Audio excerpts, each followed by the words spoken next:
কাল নতুন এমপি মন্ত্রীদের শপথের জন্য প্রস্তুত সংসদ সচিবালয়ে আমন্ত্রণ জানানো হয়েছে দেশ বিদেশের ১২০০ অতিথিকে।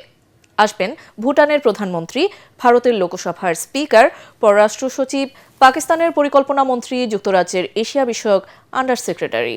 এছাড়াও যোগ দেবেন কাতার, নেপাল, মালদ্বীপ সহ বিভিন্ন দেশের মন্ত্রী পর্যায়ের প্রতিনিধি।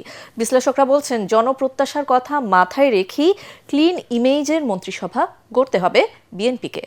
এমদাদুল হকের ক্যামেরায় আরও জানাচ্ছেন মাহবুব কবির চপল। বাংলাদেশের সংসদ চত্বরে শপথ নেবেন নতুন প্রধানমন্ত্রী সহ মন্ত্রিসভার সদস্যরা। বিষয়টি দেশ বিদেশে বেশ আলোড়ন তুলেছে।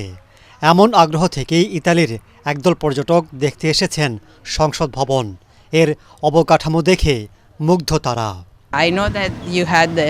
শুনেছি বাংলাদেশে নির্বাচন হয়েছে, মন্ত্রীরা সংসদ ভবনের পাশে শপথ নেবেন। বিষয়টা বেশ ইউনিক মনে হয়েছে।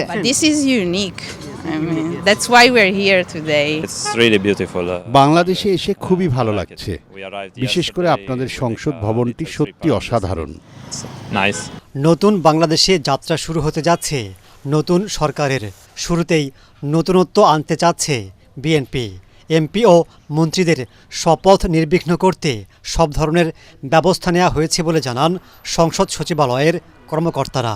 শপথ হলো আমাদের এখানে হলো এমপি মহোদয়দের সংস্থা যাচ্ছে, ওটা ক্যাবিনেটে আমাদের প্রস্তুতি ওকে, আমরা কালকে নিতে পারবো ইনশাআল্লাহ। শপথ অনুষ্ঠানে ভারত, পাকিস্তান, চীন, তুরস্ক, সৌদি আরব, সংযুক্ত আরব আমিরাত, ব্রুনাই, মালয়েশিয়া, কাতার সহ ১৩ দেশের সরকার প্রধানকে আমন্ত্রণ জানিয়েছেন প্রধান উপদেষ্টা ডক্টর ইউনূস।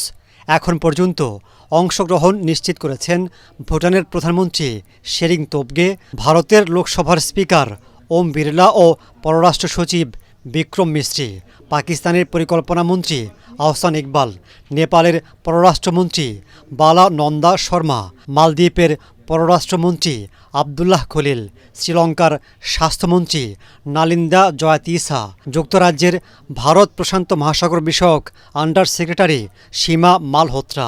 বিভিন্ন দেশের কূটনীতিক সহ এই তালিকায় যুক্ত হতে পারেন আরও অনেক বিদেশি।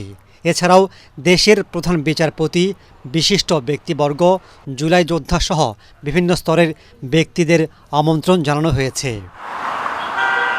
দেশের বিভিন্ন সমস্যা থেকে দ্রুত উত্তরণে দক্ষ ও সৎ ব্যক্তিদের মন্ত্রিসভায় রাখার পরামর্শ সাবেক উপদেষ্টা রাশেদা কে চৌধুরীর। জুলাই গণঅভ্যুত্থানে আমাদের সন্তানেরা আত্মাহুতি দিয়েছে, সেই তরুণ প্রজন্মকে যাতে সঠিকভাবে আমরা আনতে পারি, পরিচালিত করতে পারি, নবীন প্রবীণের সমন্বয়ে একটি মন্ত্রিসভা হবে, সেটা প্রত্যাশা।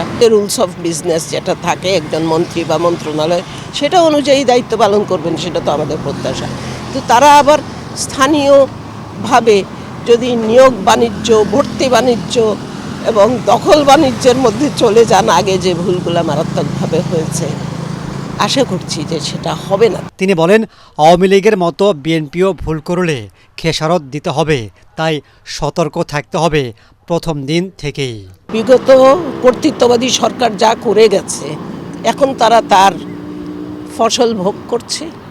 তাদেরকে নানাভাবেই তো আমরা দেখলাম যে দেশ ছেড়েই পালিয়ে গেলেন নেত্রী, অনেকেই পালিয়ে গেলেন। আমরা চাই সেই সব ভুল থেকে নতুন সরকার শিখবেন। তারা নিজেরাও আগের সরকারে যে ভুল করেছেন, ইতিমধ্যে আমাদের সম্ভাব্য প্রধানমন্ত্রী তো বলেছেনই যে আমরা আগের ভুলগুলোর জন্য ক্ষমা চাই, ভুল করে থাকলে সেই ভুলগুলো থেকে শিক্ষা নেয়া। নতুন এমপি মন্ত্রীদের শপথে চমক দেখাতে যাচ্ছে বিএনপি।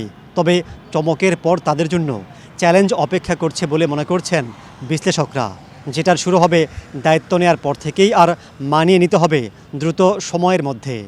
মাহবুব কবির চপল, এটিএন বাংলা, সংসদ ভবন, ঢাকা।